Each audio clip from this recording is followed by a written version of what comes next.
sitting at one of the tables. You're ready to go.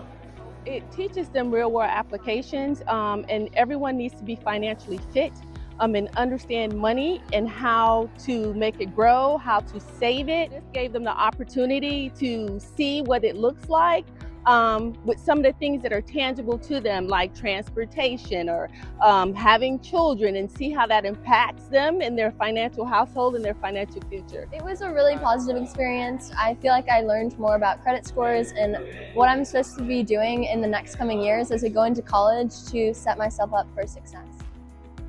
Gave us a budget, a job, and we were given like debts and a family kind of thing, and we were to make a budget based off different categories, whether that be like housing all the way to entertainment, and we just had to figure out, can we handle money right? It's really exciting because you could see them starting to really think about, hey, I get to make these choices and really want to be in control, but also starting to have the reality sink in as they start to think about how much everything costs when you started adding it up. And also starting to process in what are my choices because of my job, my family situation. Well, it's exciting to be around younger kids. I've got older kids, and so it's giving some good perspective on what they think, how they understand money works, or how they have misconceptions of how money works. And the fact that we're able to talk and basically be on a level playing field, it was great to be able to share ideas and learn from them.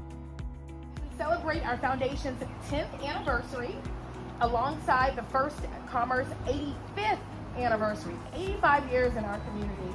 Incredibly proud that our team members have contributed more than 25,000 hours empowering generations to achieve their financial aspirations. This real world application they will take with them far, far beyond high school and well into the future. So we absolutely thank you and appreciate you for being here today and not only investing in Leon High School, but investing financial literacy in our community.